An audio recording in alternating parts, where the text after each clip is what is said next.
Let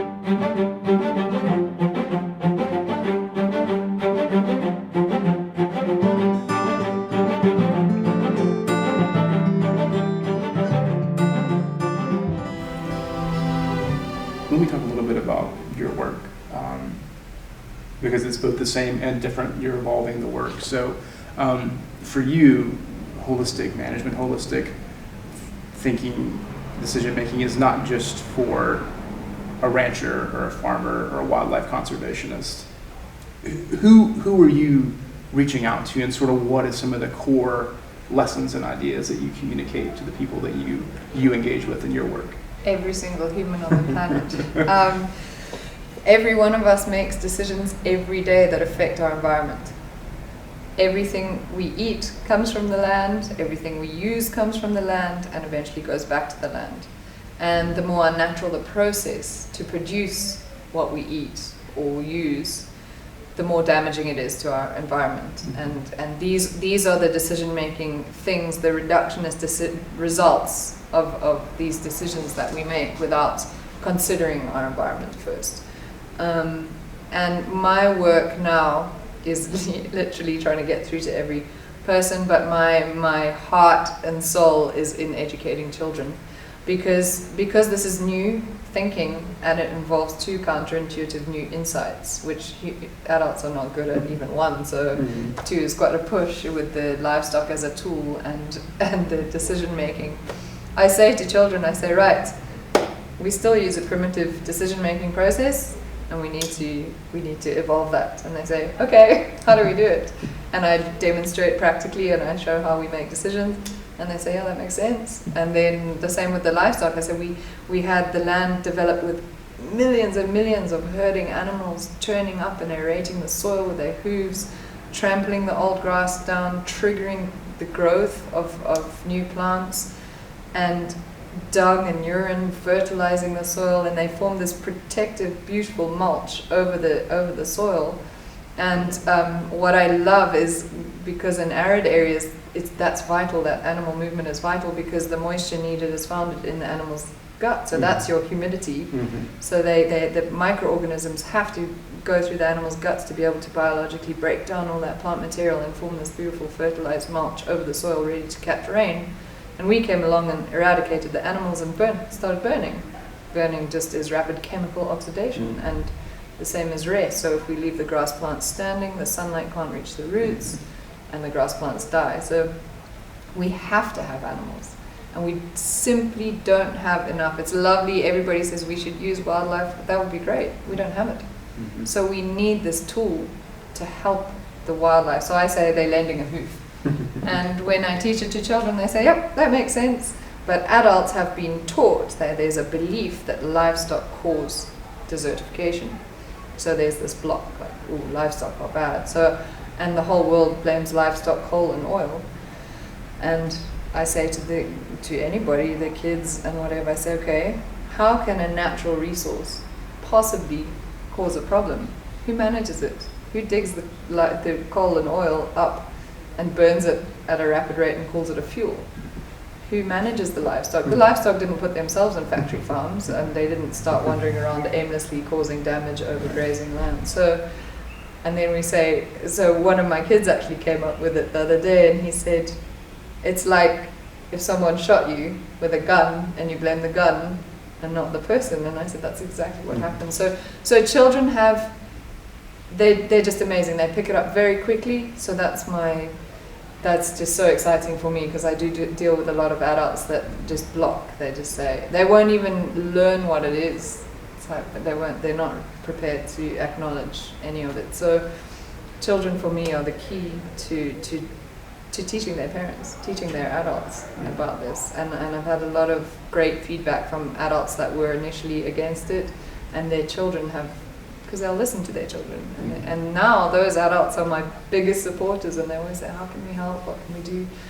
So yeah, I'm trying to get through to children.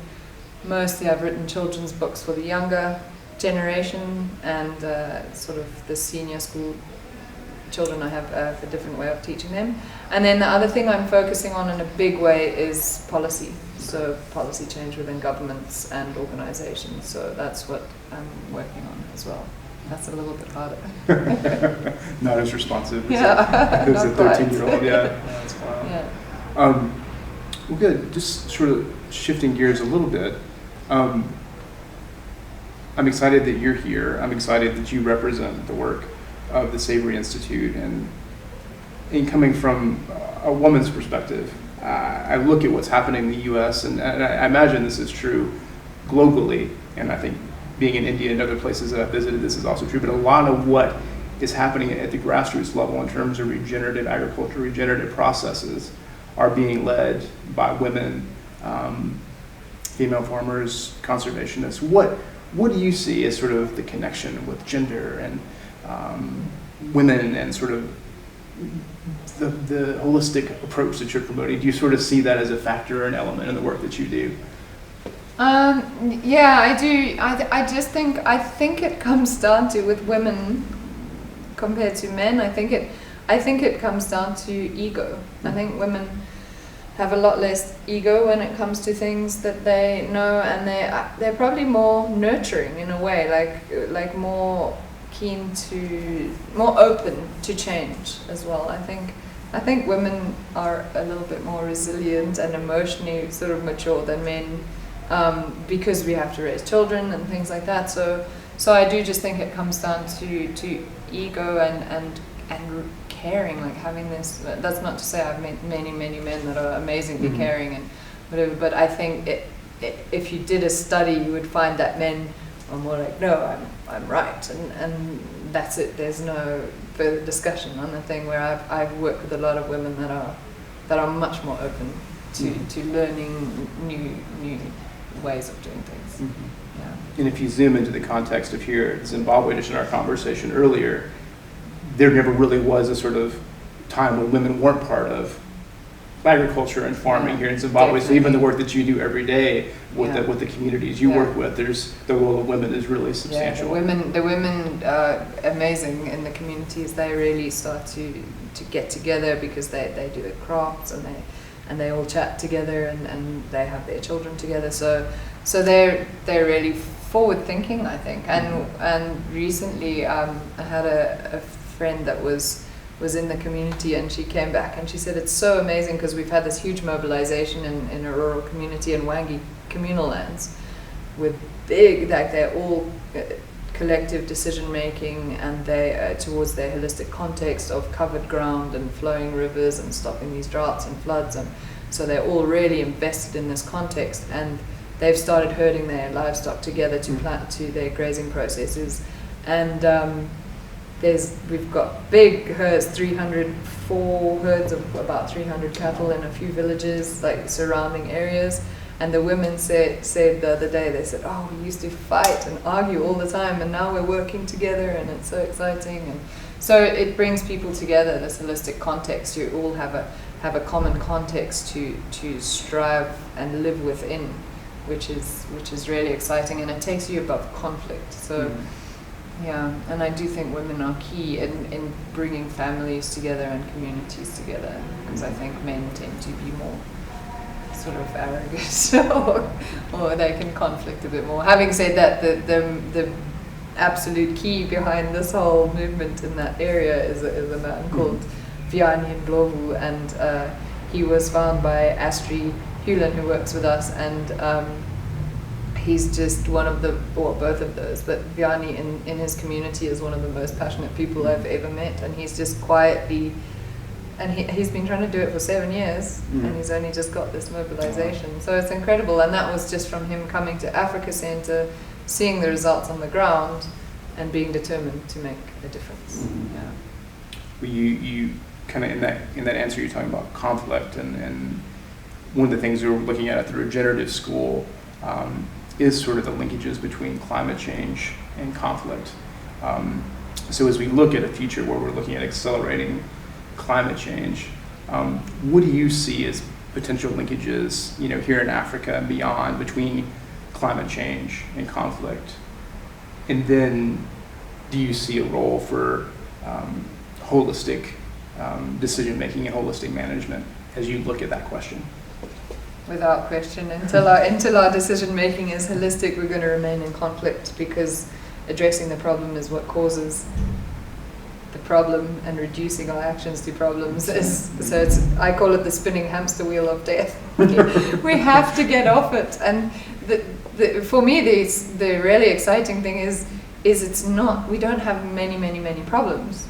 We pretty much have this one that we have to change the software in our heads to be preempting unwanted consequences. So I think in terms of climate change, you can see the whole world is in conflict, and we're getting more and more in conflict, and we have vegans, anti-vegans, eat less meat, plant more trees, do this, do that, whose idea is right, I'm right, this is wrong. But we're all reducing our actions and decisions down to problems, which is just exacerbating it all, and we've got no common context. And I absolutely guarantee, if we had a global holistic context, every single human being on the planet would agree with it. From the most ardent poacher to the head of a World Wildlife Organization, every single one, from the most militant vegan to the most militant meat eater, we all want the same thing. We want a better planet.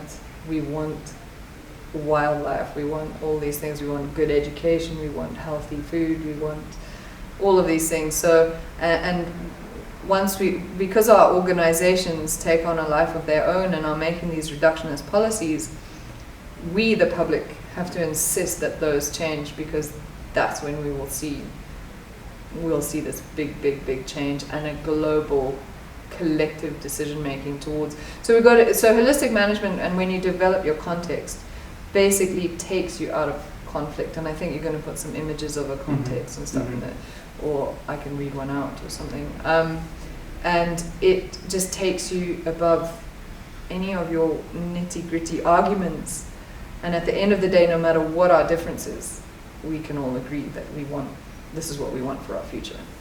And we can still live with our own beliefs and what we want to do, but be making better decisions without getting into arguments about it.